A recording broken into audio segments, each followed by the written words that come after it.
Tapi ternyata pas ditelusurin ke dalam, ternyata ada proses traumanya yang kebentuk. Sehingga akhirnya makanya jadi kita tuh takut buat melakukan sesuatu. Misalkan jadi nunda-nunda terus gitu. Nah itu bisa banyak hal.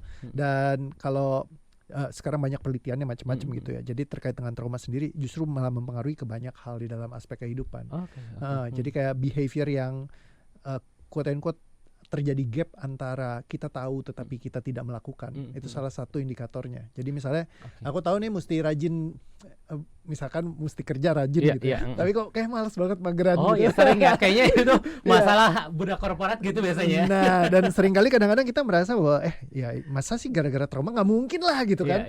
Tapi ternyata eventually ketika ditelusurin dan dicek benar-benar polanya.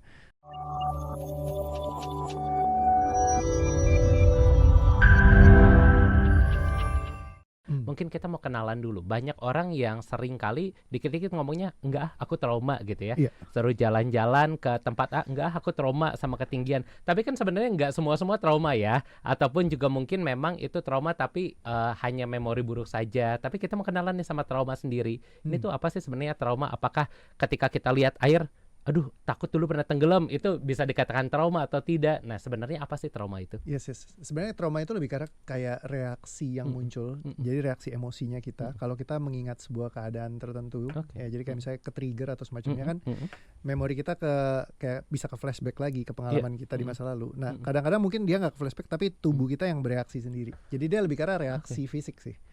Jadi reaksi fisik yang biasanya terbentuk dari sebuah pengalaman di masa lalu yang mungkin tidak menyenangkan atau semacamnya. Dia kekunci dalam tubuh sehingga dia bergerak sendiri secara otonom. Jadi kita nggak sulit sekali untuk mengendalikan. Jadi bukan yang nggak bisa ya, bisa. Tetapi akan butuh proses buat kita nge-retrain dulu. Jadi kayak sistemnya nervesnya kita untuk supaya bisa tetap merasa aman atau tetap merasa nyaman di tengah trauma-trauma tersebut. Nah dia bisa sampai efeknya kemana-mana. Misalkan contoh kayak saat kita mau berinteraksi, let's say ada yang dulu pernah waktu kecil misalnya dimarahin gitu, jadi takut salah.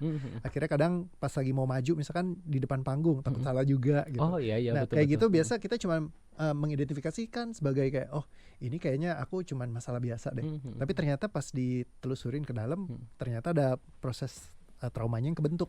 Sehingga akhirnya makanya jadi kita tuh takut buat melakukan sesuatu. Misalkan jadi nunda-nunda terus gitu. Nah itu bisa banyak hal.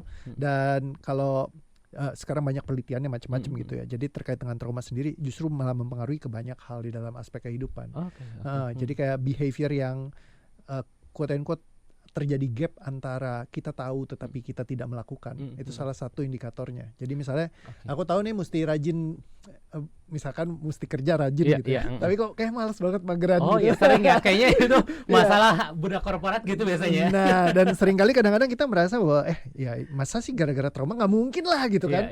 Tapi ternyata eventually ketika ditelusurin dan dicek benar-benar polanya, nggak tahu ya lucunya ya setiap session ketemu aja gitu. Ternyata gara-gara gini. Mungkin pernah dibentak gitu di kantornya kali ya. Bisa banyak macamnya memang. Jadi nggak selalu yang di sekarang sih. Kebanyakan tuh kalau behavior yang terjadi di masa sekarang itu ketika ditelusurin memang banyak terpengaruh dari masa lalunya.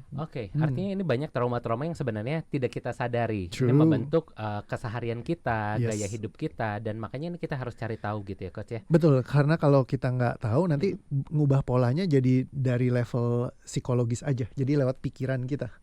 Nah sedangkan kalau trauma itu dia lebih ke arah di level fisiologisnya, jadi secara afektif dia mempengaruhi karena dia kan respons otonom. Nah kalau misalkan kita mau ngontrol sesuatu yang ibaratnya bergerak sendiri, itu jadi kayak sulit. Ibarat kalau kayak punya harimau di dalam tubuh terus kita harus ngendalin. Nah betul. Lebih baik dibuang aja nih. Kayak kalau ibarat trauma tuh ilustrasinya kayak film Venom lah, itu sangat menggambarkan. Jadi tiba-tiba kayak ada keluar ada di belakang gitu ya. Gitu. Nah padahal dulunya kan tubuhnya nggak kenapa-napa. Jadi setiap kita tuh lahir, majority manusia itu nggak bawa trauma, kecuali orang tuanya itu waktu pas lagi hamil ngalamin kejadian yang memang parah misalkan. Tapi kan rata-rata orang-orang tuh kalau lahir terutama di zaman sekarang gitu, mereka udah banyak banget literasi dan edukasi yang menjaga banget ketika lagi proses kehamilan untuk mereka nggak ngalamin yang negatif gitu atau semacamnya. Jadi banyak sekali yang memang lahir sebenarnya dalam keadaan yang baik-baik saja gitu. Cuman traumanya itu masuk di along the way gitu.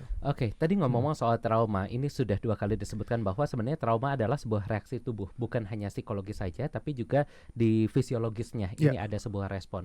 Banyak orang yang mengasumsikan ini kalau trauma ini karena kita rasa takut, tapi ternyata ada reaksi tubuh. Ini reaksi tubuh seperti apa sih yang sebenarnya bisa dikategorikan bahwa ini adalah sebuah trauma?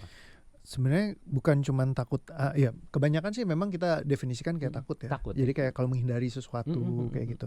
Nah, pola traumatik ternyata bisa terjadi juga kalau kita sangat menyukai sesuatu. Iya. Bisa contoh kecanduan gitu ya. Addicted ya. Ketika kita adiksi terhadap sesuatu, itu juga ada pattern traumatiknya di dalam sistem. Misalnya kita pernah ngalamin sesuatu yang menyenangkan, terus kayak itu terakumulasi karena pengalaman yang berikutnya juga mirip. Jadi nggak selalu yang negatif aja, yang positif pun bisa begitu. Misalnya kita kenapa sering doom scrolling gitu ya? Kayak seneng banget gitu berjam-jam gitu ya, nggak berhenti-berhenti gitu. Ya. Karena kan dopaminnya, misalnya kita nemuin konten yang benar-benar bagus. Ketika nemuin yang bagus kan kita seneng banget kan. Iya, betul. Jadi kayak pas kita happy itu ke-retrain tuh. Jadi kayak rasa bahagianya tuh senengnya gitu, muncul terus, makin lama kita jadi nyariin terus. Jadi kayak sebenarnya kayak keterlibat judi online kan mirip ya. Iya benar-benar ya. Udah menang sekali, ikutan lagi lebih gede gitu begitu dapet yang wah ini kan kayak kalau misalnya contoh ya sehari-hari misalnya kita ngeliatin yang tadi doom scrolling, begitu yang bagus kan kita seneng banget kan. Betul. Terus kita bagi-bagiin ke teman kita, itu kan rewardnya mirip. Betul. Sama kayak dari scroll sama kayak kalau judi tuh pencet terus menang gitu ya. Rasa happy dopaminnya itu tubuhnya merayakan ya, dopaminnya langsung ini. Tapi Coach, kalau kita ngomongin ke trauma, itu kan artinya sesuatu yang positif ya. Kita senang, pengen lagi. Lalu apa kaitannya dengan trauma? Maksudnya kaitannya lebih ke arah gimana nih? Untuk trauma, apakah dengan orang terlalu senang gitu ya, ngaklik-ngaklik itu ada sesuatu yang hilang dan akhirnya menemukan di situ atau seperti apa? Bisa jadi gini, ada satu hal yang menarik dari salah satu klien yang dia kecanduan banget sama judi. Waktu itu datang ke saya gitu, dia bilang pengen banget buat bisa beres. Ketika ditelusurin ternyata waktu kecilnya dia itu karena kuliah di luar negeri, waktu itu papanya itu ngoper. Jadi papanya bawa dia ke luar negeri, papanya di Indonesia. Nah, jadi ketika jauh ini ternyata dia ngerasa ada miss di sana ketika dia kayak kehilangan arah, tapi nggak punya orang tua yang bantu dia buat jagain. Nggak ada yang bisa ditanya gitu.